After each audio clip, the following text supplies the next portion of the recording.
जम्मू कश्मीर में बीजेपी ने ये दावे किए थे कि 50 पार सीटें लेंगे और जम्मू कश्मीर में डोगरा सीएम होगा, लेकिन डोगरा सीएम दूर की बात, अफसोस की बात यह है कि डोगरा कोई मिनिस्टर भी शायद इस बार असेंबली में नहीं रहेगा। मेरे साथ है डॉक्टर अभिजीत जसरोटिया, बीजेपी के स्पोक्स पर्सन हैं, हमेशा बात कर रहे थे कि इस बार जम्मू कश्मीर में डोगरा सीएम होगा, डोगरा चीफ मिनिस्टर होगा। आपका बहुत बहुत स्वागत है। एक शायर ने कहा कि तो इधर उधर की बात न कर, ये बता कि काफिला कहाँ लुटा।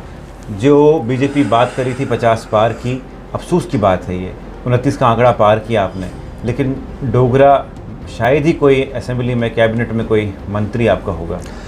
असी डोगरे आखने शाने करने से जितियां ने जंगा कमसाने करने, ये डोगरों की लाइन है, टैग लाइन इसलिए है कि हमारी जो शूरवीर डोगराज हैं, इन्होंने शुरू में कमसान जिसे कहा जाता है बैटल्स, और जिसे बैटल का मतलब आएगा तो जद्दोजहद कर कर ही अपनी चीज़ों को आगे बढ़ाया। और हम वो शूरवीर लोग हैं जिन्होंने हिंदुस्तान की सरहदें जो हैं वो गिलगित, बल्तिस्तान और स्कर्दू तक पहुंचाई थी, और हमें इस चीज़ का बड़ा गर्व है जो हमने किया। तो हम शुरू से इन चीज़ों को मानते हैं।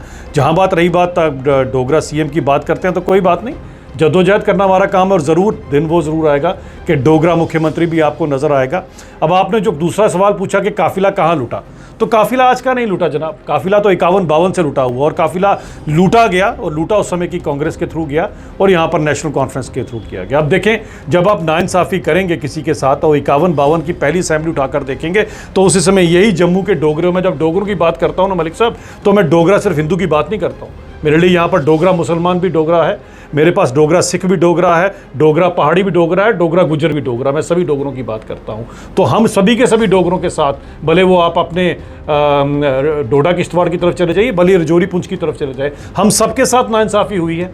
और नाइंसाफ़ी ये है कि 1.5 लाख पॉपुलेशन हमारी ज़्यादा थी कश्मीर से, और हमारे से 1.5 दर्जन सीटें वहाँ पर दी गई ज़्यादा। जब आप लेवल प्लेइंग फील्ड पे हो ही नहीं तो आप, वो तो हो गई ना, नहीं बिल्कुल डिलिमिटेशन तो हो गई। हाँ, वही बता रहा हूँ, डिलिमिटेशन। आप पे इल्जाम लगे अपने हिसाब से बांटी सीटें, तब भी नहीं जीत पाया। मैं उसी पे आता हूँ। अब क्या करेंगे, आपके 47 बराबर करेंगे? बिल्कुल, मैं बताता हूँ आपको, 47 बराबर नहीं जनाब, 47 से कहीं आगे जम्मू का हक बनता है, जिसमें सभी का हक बनता है। आप पॉपुलेशन के ऊपर चले जाएं, भूगोलिक परिस्थिति जिसे कहते हैं जियोग्राफिकल, आप अपने सिस्टम पे चले जाएं, सबसे ज्यादा पहाड़ी इलाका जो है वो इसी तरफ आता है। अगर आपको पता होगा, रजौरी पुंछ चले जाएं, डोडा किश्तवाड़ चले जाएं, वहां बनी बसोली कठुआ मेरी तरफ चले जाएं, हर जगह पर सबसे ज्यादा भूगोलिक परिस्थिति के अकॉर्डिंग हमारा हक बनता है। यहां पर पॉपुलेशन हमारी ज्यादा है, आज भी हमारी सीटें कम से कम 1 दर्जन ज्यादा बनती है कश्मीर से। आपने लेवल प्लेइंग फील्ड दिया नहीं। अब आप बोलते हैं सीएम तो जरूर बनेगा, जब लेवल प्लेइंग फील्ड होगा तो डोगरा सीएम जरूर बनेगा, और वो डोगरा हिंदू भी हो सकता है, डोगरा मुसलमान भी हो सकता है, डोगरा सिख भी हो सकता है, डोगरा गुज्जर बकरवाल भी हो सकता है। इलेक्शन तो हार गए, अब कैसे बनाएंगे? देखिए, इलेक्शन किसने, मैं तो इसे हार मानता ही नहीं, और ना मैं इसे हार स्वीकार करता हूं। इलेक्शन का मतलब यह है कि सबसे ज्यादा वोट किसके आए। 1.5 लाख के करीब हमने नेशनल कॉन्फ्रेंस से भी ज्यादा वोट लिए हैं। अब देखा जाए, अगर उस मॉरल ग्राउंड्स के ऊपर देखा जाए, सबसे ज्यादा जिसका वोट शेयर है, बनता तो हमारा हक है, लेकिन करें क्या, लेवल प्लेइंग फील्ड नहीं है, हमसे कई गुना ज्यादा सीटें कब से वहां देकर रखी हैं ज्यादा। इसीलिए जो चीजें, खैर कुछ हद तक तो जो इस पे क्यों अब रोना रो रहे हैं? नहीं, रोने वाली बात नहीं है। कमीशन यहाँ पे जनाब, मैंने कहा ना, डिलिमिटेशन हो गई, तब तो आप पे इल्जाम लगे कि आप अपने हिसाब से सीटों को जोड़ रहे थे, तोड़ रहे थे, बढ़ा रहे थे। डिलिमिटेशन वालों ने जितना उनसे हो सका किया। 50-60 साल से आप लोग वो करते आ रहे हो, 1.5 दर्जन से ज़्यादा आपने पहले से सीटें रखी। अब दूसरे आंकड़े लेकर चल लीजिए, हमारे यहाँ पर 6 से ज़्यादा 7 ऐसी कॉन्स्टिट्यूएंसी हैं जो 1.5 पौने 2 लाख के वोट के ऊपर है। वहाँ पर आप पूछ लीजिए, लाख के ऊपर भी कितनी, कोई 1 आधी या 2 कॉन्स्टिट्यूएंसी होंगी, इससे ज़्यादा नहीं होंगी। तो ये तो हुआ है। उस समय भी आपको बताता हूँ मलिक साहब, 51-52 में यहाँ 43 हज़ार की कॉन्स्टिट्यूएंसी फिक्स की गई थी, वहाँ 40 हज़ार की कॉन्स्टिट्यूएंसी फिक्स की गई थी। तो ये नाइंसाफियाँ हैं, डोगरों का काम है कमसान करना। लड़ेंगे, जद्दोजहद करेंगे इसके लिए, और वो समय दूर नहीं है जब डोगरा सीएम जरूर बनेगा जम्मू कश्मीर। कब बनेगा? जरूर बनेगा, वक्त हर चीज़ के लिए तो मेहनत करना पड़ती है। मेहनत इसमें कहते हैं वो एक, आपने क्योंकि शेर सुनाया, मैं भी आपको सुना देता हूँ। एक ये शेर नहीं, एक बड़ी अच्छी सही है, कहते हैं, माली दा कम पौनी पाना, पानी पाना, पर मशकां पावे, मालिक दा कम फल फुल लाना, लावे के ना लावे। अब ये मालिक पर है, हम अपनी पर के मशकें जो है अपनी मेहनत करते रहेंगे। इतने बड़े और इतने लंबे सपने क्यों देखते हैं आप लोग, जब ज़मीनी सतह पे वो होते नहीं? और दूसरी बात ये है, आपने कहा कश्मीर में फूल खिलेगा, अमित शाह साहब ने कहा कि इस बार कश्मीर में कमल खिलेगा। कमल खिलने की बात छोड़ो, आपने वो लोग भी डुबा दिए जिनको आपने साथ चलाया। वो कहते हैं ना कि हम तो डूबे सनम, लेकिन तुम्हें भी ले डूबेंगे। जिन जिन पॉलिटिकल पार्टियों पे आपके नाम लगे, प्रॉक्सीज की बात चली, वो तो डूब गए सारे। सबसे पहली बात ये आती है कि कश्मीर के अंदर भी अगर आप देखें वोटों के हिसाब से मुझे 4 से 10% के वोट भारतीय जनता पार्टी कमल खिलना 1000 वोटों से तो कुल 1 सीट आ रही है। बाकी सीटों पर भी नी रिपोर्ट कहीं दूसरे नंबर पर, कहीं तीसरे नंबर पर आए हैं। एक बात बताएं, 60-70 साल से एक ही पार्टी वहां पर राज कर रही है। हमारे को अभी कितना ही समय हुआ कश्मीर के अंदर एंटर हुए, तो घबराए नहीं। 3 DDC के कमल खिलाए थे, आपकी ये तमन्ना भी अगली बारी पूरा कर देंगे हम। कश्मीरी लीडर उमर अब्दुल्ला साहब ये कहते हैं कि बीजेपी के खिलाफ वोट हुआ, कश्मीरियों ने जवाब दिया, सभी के कश्मीरियों ने प्रॉक्सीज को नकारा, सभी कश्मीरियों ने बीजेपी को नकारा, सभी कश्मीरियों ने 5 अगस्त का जो आर्टिकल 370 को हटाया गया उसके खिलाफ वोट दिए। आज आप फिर कह रहे हैं कमल खिलेगा। कैसे खिलेगा? कश्मीरी तो इकट्ठे हो गए। मैं वही कह रहा हूँ, प्रॉक्सीज जो थी आपकी वो भी नहीं जीत पाई। 1.5 लाख से ज़्यादा वोट उमर साहब की पार्टी से भारतीय जनता पार्टी ने लिए होंगे। तो जब ये बात उमर साहब करेंगे तो कम से कम वोटों का आंकड़ा देख लेना चाहिए। अब कहीं उमर साहब के लिए काम तो शेख साहब ने करके रखा उस समय का। उन्होंने उस समय की 1.5 दर्जन ज़्यादा सीटें उमर साहब को देकर रखी हैं उस समय की। तब से चला आ रहा ट्रेंड सारे का सारा है। ये तो कुछ हद तक 5 अगस्त 2019 के बाद थोड़ी हमारे साथ इंसाफ होना शुरू हुआ उस वक्त के साथ।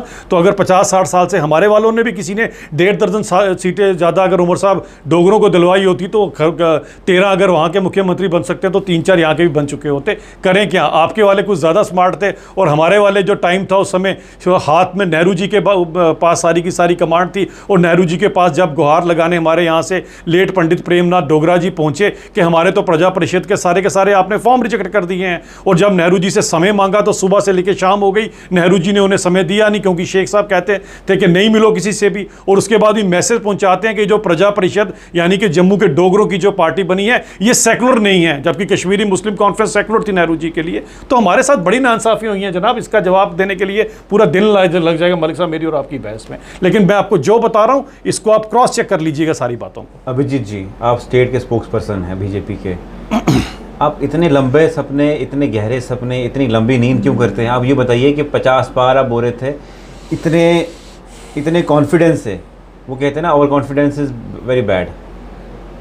देखिए, कॉन्फिडेंस नहीं, ये विश्वास होता है। विश्वास अपनी सच्चाई के ऊपर होता है, उसी सच्चाई के ऊपर। मैंने ओवर कॉन्फिडेंस कहा। अरे कॉन्फिडेंस या ओवर, आप इसे ओवर कॉन्फिडेंस कहते हैं, मैं कहता हूँ 1.5 लाख वोट हमारे ज्यादा उनसे, इसे आप क्या कहेंगे? चले 50 भी पार हो जाएंगे, जिस दिन यहाँ पर 1 दर्जन सीटें ज्यादा हो जाएंगी 50 भी पार हो जाएंगे, उसमें क्या है? मैंने ये भी सुना कि आपका प्लान भी है, जम्मू को रियासत का दर्जा दिया जाएगा, कश्मीर को यूटी बनाया जाएगा। चले ये चीजें तो इसके ऊपर तो मैं कोई टिप्पणी करना नहीं चाहता। ऐसी कोई बात, ऐसा मेरे पास तो कोई ऐसी इन्फॉर्मेशन नहीं। आपके पास नई इन्फॉर्मेशन होती है। हाँ, प्लान जरूर होगा कि एक ना एक दिन आप ये याद रखिएगा कि इतना कम मत आंक लिए मेरे डोगरों को। आपको क्या लगता है कि हमारे जम्मू का डोगरा या डोडा किश्तवाड़ का डोगरा या रजौरी पुंछ का डोगरा क्या कम है किसी से? समय ज़रूर आएगा मलिक साहब। ये जो रात है ये इतनी देर तक नहीं रहेगी। एक दिन वो सूर्योदय जरूर होगा सच्चाई का। थोड़ा इंतजार कीजिए। अपोजिशन ये कहती है कि बीजेपी ने सीटें तो 29 ली, लेकिन इनका जो स्टेट प्रेसिडेंट था रविंद्र रैना जी, वो अपनी सीट बचा नहीं पाए। देखें जी, बात ये आती है कि मुझे लगता है स्टेट के प्रेसिडेंट, पूरी स्टेट के और पूरी यूटी के प्रेसिडेंट रहने के लिए जो रिस्पॉन्सिबिलिटीज़ उनके सिर पे रही हैं, जिसके लिए मुझे लगता है पूरी जगह पे, हर जगह पर उन्होंने एक्टिवली काम किया हुआ। तो अपनी वाली कॉन्स्टिट्यूंसी में कंसंट्रेट करने का टाइम नहीं मिला। 10-15 दिन के अंदर जितने उन्होंने वोट लिए हुए, तो मैं तो जीता हुआ ही मानता हूँ उनको। इसलिए जो एनसी ने मैनिफेस्टो दिया, क्या आपको लगता है कि वो पूरा हो पाएगा? क्योंकि उमर साहब ने ये कहा कि पहले ही जब सरकार बनेगी हम रियासत का दर्जा बहाल करवाएंगे। तो उमर साहब को करने दे कोशिश, इसमें उमर साहब को करना भी चाहिए। और उमर साहब को सबसे बड़ी चीज़ ये है कि जो वादे आपने लोगों से किए हैं, जिस वादों के लिए आपने वोट लिए हैं, वो पूरे करने चाहिए उमर साहब को। मुझे लगता है कि कम से कम उमर साहब को वैसी जम्मू कश्मीर यूटी या स्टेट अर्सवेल स्टेट नहीं मिल रही जैसी हमें मिली थी, एक बीमारू राज्य। उनको तो अच्छा भला हर एक चीज़ प्रोग्रेस कर रही है। हर एक जगह पर सड़कें बन चुकी हैं, हर एक जगह पर 2.5 करोड़ से ज़्यादा सैलानी आ रहे हैं, G20 जैसे इवेंट हो चुके हैं। हर एक इंसान की माली हालत पहले से अच्छी हो चुकी हुई है।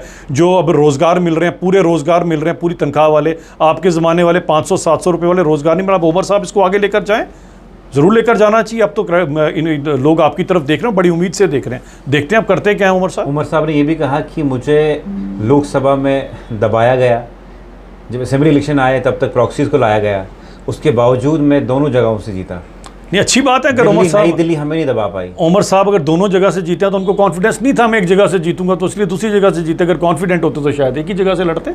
कोई बात नहीं, अब लोगों का मैंडेट है। अगर उमर साहब के लिए मैंडेट है, मैं ये कहूंगा उमर साहब को कि मैंडेट को जस्टिफाई करना चाहिए इनको। जहां पर आज जम्मू कश्मीर की रियासत खड़ी है, जम्मू कश्मीर की यूटी खड़ी है, इसको मुझे लगता है इसको आगे लेकर जाना अब इनका दायित्व है, ज़रूर निभाना चाहिए इनको। और हमें लगता है कि जिस तरह से हमने सबका साथ सबका विकास पे यकीन रखा है, उमर साहब भी हमारी तरह दोनों आंखों से देखेंगे, ना कि एक ही आंख से सिर्फ देखेंगे। मुझे लगता है जैसे भारतीय जनता पार्टी ने जम्मू और कश्मीर दोनों हितों का बराबर डेवलपमेंट की है, वैसे ही उमर साहब भी करेंगे। जब इलेक्शन के रिजल्ट आए दुख हुआ? लग तो रहा दुख क्यों होगा जी, मेहनत की, 1.5 लाख से ज्यादा वोट हमने, जो सबसे बड़ी पॉलिटिकल पार्टी बनकर उभरे। आप लोगों ने, अरे जनाब, सबसे बड़ी पॉलिटिकल पार्टी बनकर उभरे, हमें दुख क्यों का? दुख उनको होगा जो 60-70 साल से यहाँ पर षड्यंत्रों के बावजूद भी 1.5 लाख हमसे पीछे रहे। दुख उनको होना चाहिए। इल्जाम ये लगे आप पे कि आपने 370 को हटाया, उसके बाद आपने डिलिमिटेशन करवाया यहाँ पे, उसके बाद आपने इलेक्शन को डिले करवाया, ये इल्ज़ाम आप पे है।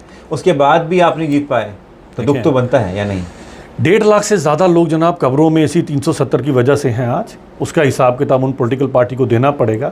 यहाँ पर जो राज्य का हाल रहा पिछले 20-30 सालों के अंदर, वो आपको उसका हिसाब किताब देना चाहिए लोगों को। मुझे लगता है जितने लोगों को आज सबसे बड़ी बात है, सबसे बड़ी गारंटी ये है कि सुबह अगर किसी का वालिद घर से बाहर निकल रहा है, सुरक्षित अपने घर पर पहुँच रहा है। और सबसे बड़ी बात ये कि वो भी ज़माना चला गया कि 5,000 वोटों से MLA, 10,000 वोटों से मंत्री और 15,000 वोटों से मुख्यमंत्री बन जाया करते। तब तो लाखों लोग आ रहे हैं जमहूरियत के अंदर। जो मुझे लगता है सबसे बड़ी चीज़ यही होती है कि लाखों लोग वोट डाल रहे हैं। इसी कारण उमर साहब को भी 2-2 जगह से चुनाव लड़ना पड़ रहे हैं। मुझे लग रहा है कि यही थी जो चीज़ नहीं थी जम्मू कश्मीर के अंदर, ये कर दिखाया है सब कुछ हमने। अब आपके हाथ में है, हम तो लाए हैं तूफान से किश्ती निकाल कर, अब आप आगे उमर साहब रखो से संभाल कर। अपोजिशन में अब आप 29 MLAs आपके रहेंगे, किस तरह की अपोजिशन रहेगी? बहुत अच्छी अपोजिशन, और अपोजिशन का पूरा परम धर्म निभाएंगे। एक अच्छी अपोजिशन जो हमेशा आपके साथ खड़ी होगी अगर कोई अच्छा काम करेंगे, और आपके खिलाफ खड़ी होगी जब भी कोई आप गलत करने की कोशिश करेंगे या एक आंख से देखने की कोशिश करेंगे, तो ये अपोजिशन आपके खिलाफ खड़ी होगी। चलिए, बहुत बहुत शुक्रिया। मेरे साथ थे बीजेपी के state spokesperson Abhijeet Jasrotia, बातचीत करने के लिए कि इनका काफिला कहाँ लुटा। जिस तरह से बीजेपी कह रही थी कि 50 पार सीटें लेंगे और बीजेपी के 29 MLA हैं, डोगरा CM की बात चल रही थी, लेकिन डोगरा कोई मंत्री नहीं बन पाया। आपके क्या कुछ इस पे सुझाव है? कमेंट सेक्शन में ज़रूर लिखिएगा।